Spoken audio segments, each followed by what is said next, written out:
So after 6 months of planning, it was finally time for our 1900-kilometer Balkans ride. We started in Zagreb, the capital of Croatia, worked our way down into the Dinaric Alps, Bosnia and Herzegovina, and then further south into Montenegro and the Bay of Kotor. We then rode along the Adriatic coast before making our way back to Zagreb. We landed, had a lovely meal, explored some sights, and got ready for our day one, which was going to be going into Bosnia and Herzegovina and landing up at Banja Luka, a quaint little town.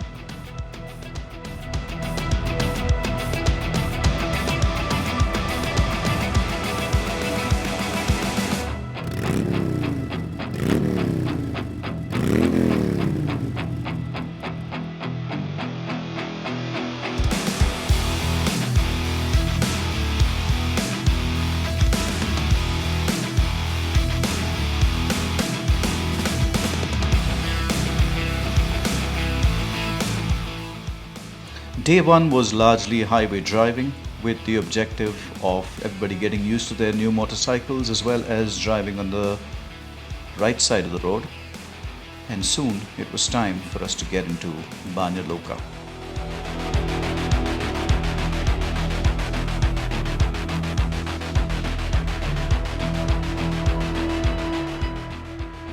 Day two was going to be fairly long and also involved some very nice riding. We had a stop in Sarajevo for lunch before we headed into this little town on the border of Serbia called Visegrad.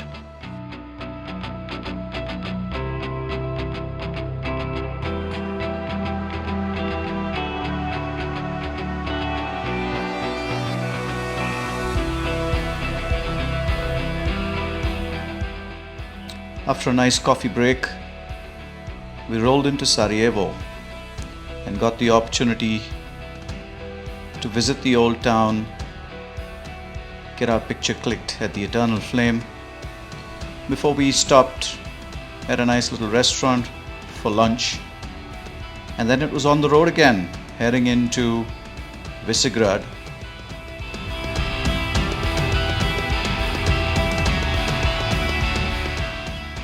We got some amazing riding into some tunneled roads alongside the river Drina, which led us straight into Visegrad.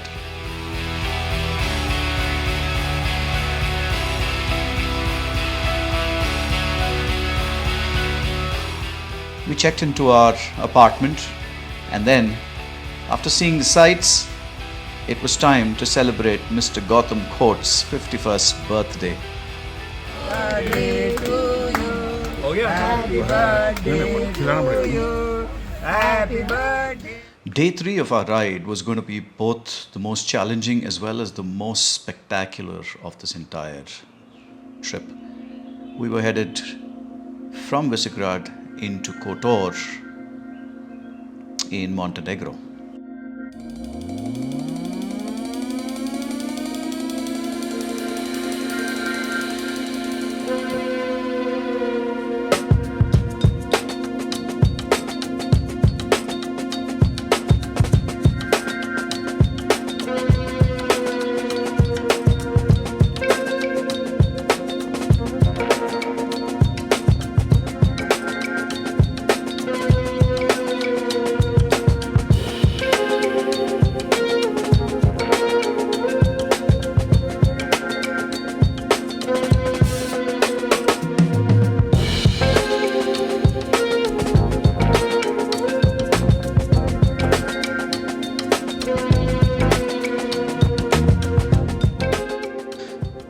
The Tara River is a natural border between Bosnia and Herzegovina on one side and Montenegro on the other side, and here begins the best riding of this tour along the river Tara.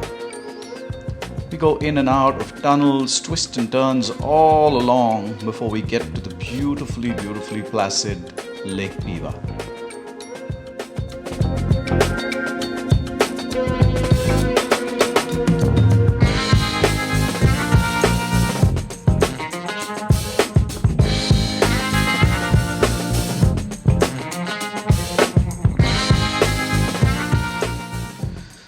This Latibor mountain range is a must do for every motorcyclist. It's just spectacular riding, challenges you, twists and turns within tunnels, but exhilarating.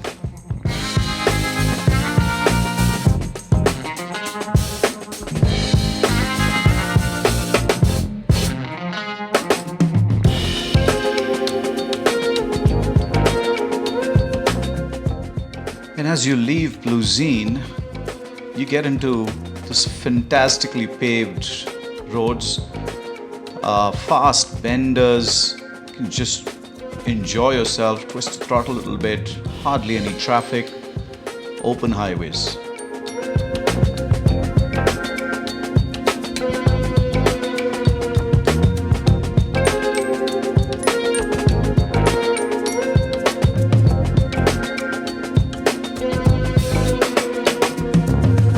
Those beautiful highways lead you into the spectacular Bay of Kotor, where we rested, got out, saw the sights, had a lovely dinner, drink too many, and wound up for the night.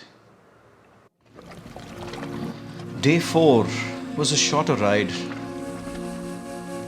into Dubrovnik, but all along the beautiful Adriatic coast. We ride all along the Bay of Kotor before we get on to the Adriatic Highway and then finally into Dubrovnik.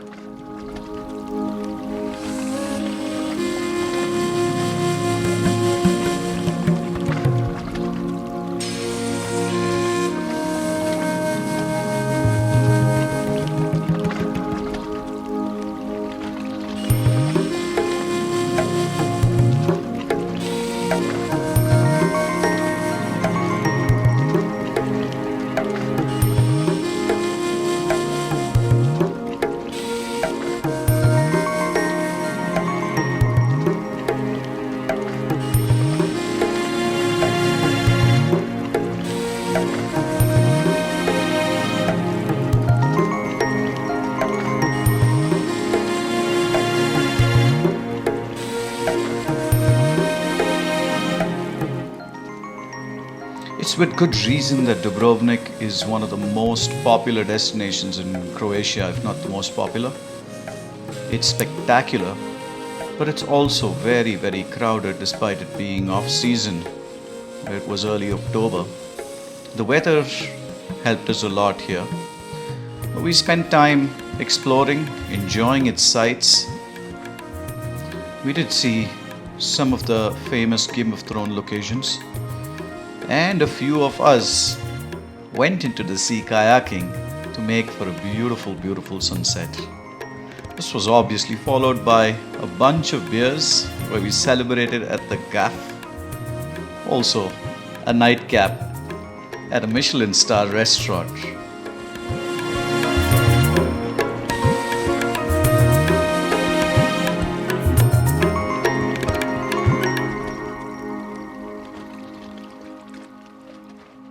The next day was again a shortish ride back into Bosnia from Croatia into the beautiful town of Mostar.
After a beautiful night at Mostar, it was time for another long stretch, but this time is going to be a highway stretch where we ride into Zadar, a lovely town again on the coast.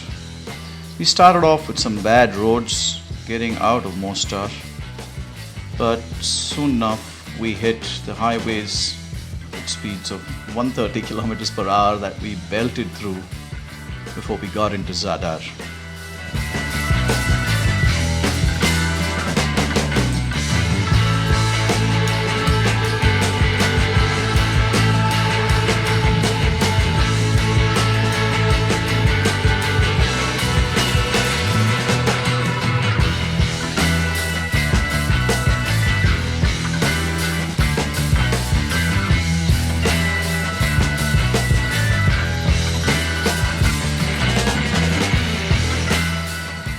Managed to get a beautiful sunset. Zadar sunsets are really famous.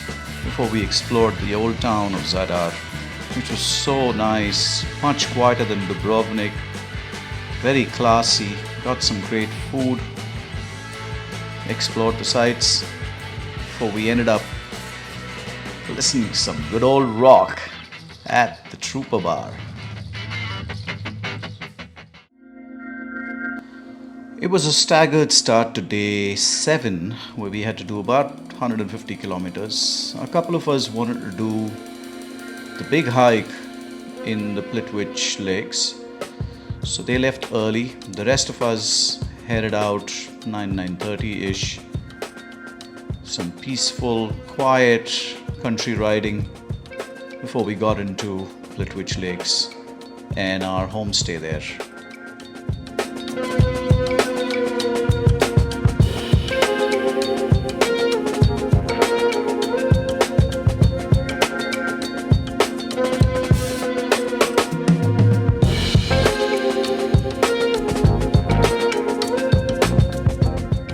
After a great hike, we were all hungry and thirsty, and the evening was laid out beautifully at our pension Breza with a 4-course meal.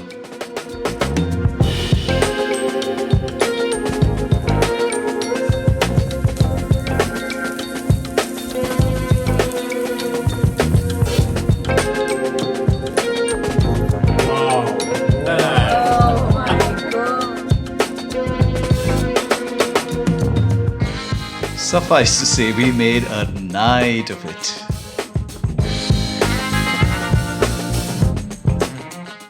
Day 8, we'd already gotten to the last day of our riding.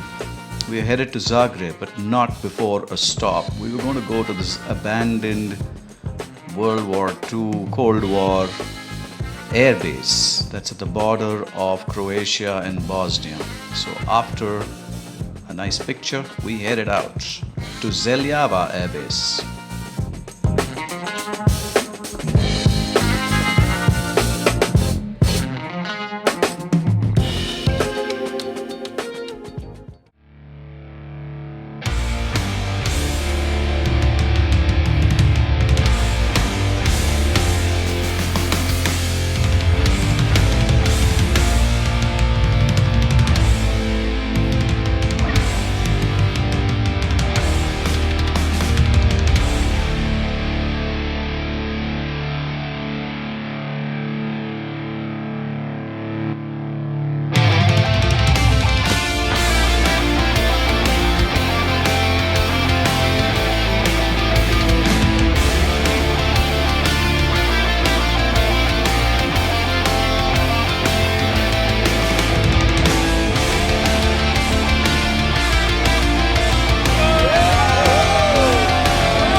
This abandoned DC-2 aircraft was a really quirky sight.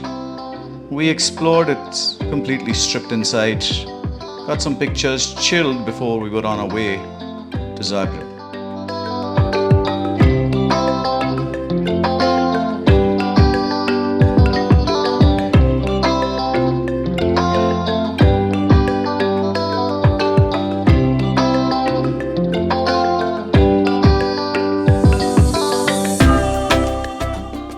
After returning the bikes, checking into our hotel, we celebrated in Valhalla Bar. A successful trip, 1900 kilometers, 3 countries, many border crossings with beer and dessert.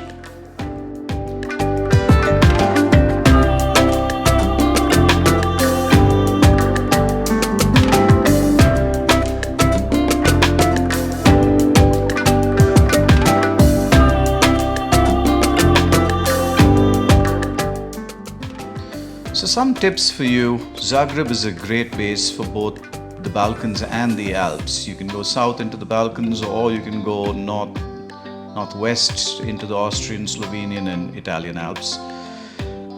We would definitely drop the touristic elements of areas of Croatia from the ride. Very crowded, and I can imagine how it is in July and August. I would instead explore the islands in the northwest of Croatia. Remember and note that the Croatian visa took us 60 days. I would apply elsewhere and then travel to Croatia. And finally, defensive driving, especially from us in the subcontinent, is essential. So it's worthwhile for you to study up a little bit on that. I hope you enjoyed this video, and look forward to producing more such tours and more such videos. Cheers.